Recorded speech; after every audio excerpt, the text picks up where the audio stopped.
अऊज़ु बिल्लाहि मिनश शैतानिर रजीम। बिस्मिल्लाहिर रहमानिर रहीम।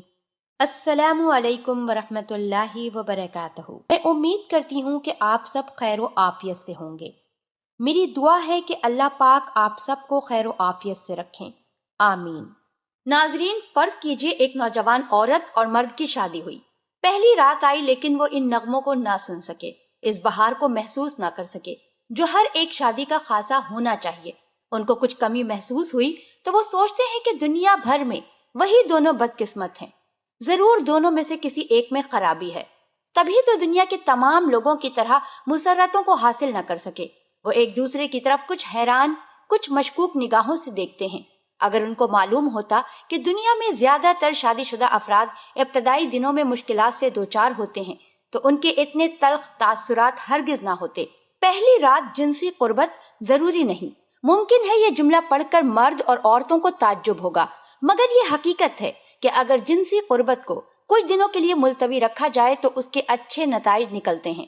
मगर एक रस्म अजीब सी ये चली आ रही है कि पहली रात अगर शौहर जिनसी कुर्बत में नाकाम रहता है तो वो खुद भी और बीवी और दूसरे अजीजो अहबाब भी उसकी कुव्वत मर्दी पर शक करने लगते हैं। इसलिए शौहर हर कीमत पर बीवी की रजामंदी हासिल किए बगैर उसकी थकावट की परवाह ना करते हुए जिनसी कुर्बत जबरदस्ती की हद तक जरूर हासिल करता है। उससे बीवी को जो जिस्मानी तकलीफ और जहनी कुफ्त होती है वो बरसों नहीं जाती, कभी कभी तो वो हमेशा के लिए जिनसी कुर्बत से मुतनफ्फिर हो जाती है।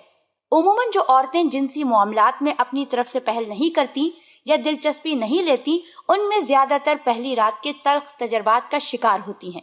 शादी का आगाज जिमा बिलजबर से नहीं होना चाहिए, क्योंकि अक्सर जबरदस्ती कुर्बत से न सिर्फ जहन पर गलत असरात मुरत्तब होते हैं बल्कि जिस्मानी तकलीफ भी होती है। इन दुश्वारियों का ना ही किसी अदीब ने अपनी कहानी या नॉवल में जिक्र किया है और ना ही किसी शायर ने पहली रात के गुन गाते हुए उनकी तरफ इशारा किया है।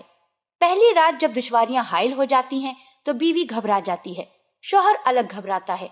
वो उसे अपनी कमजोरी समझता है, इसलिए वो भी अपनी बीवी को तसल्ली नहीं दे सकता।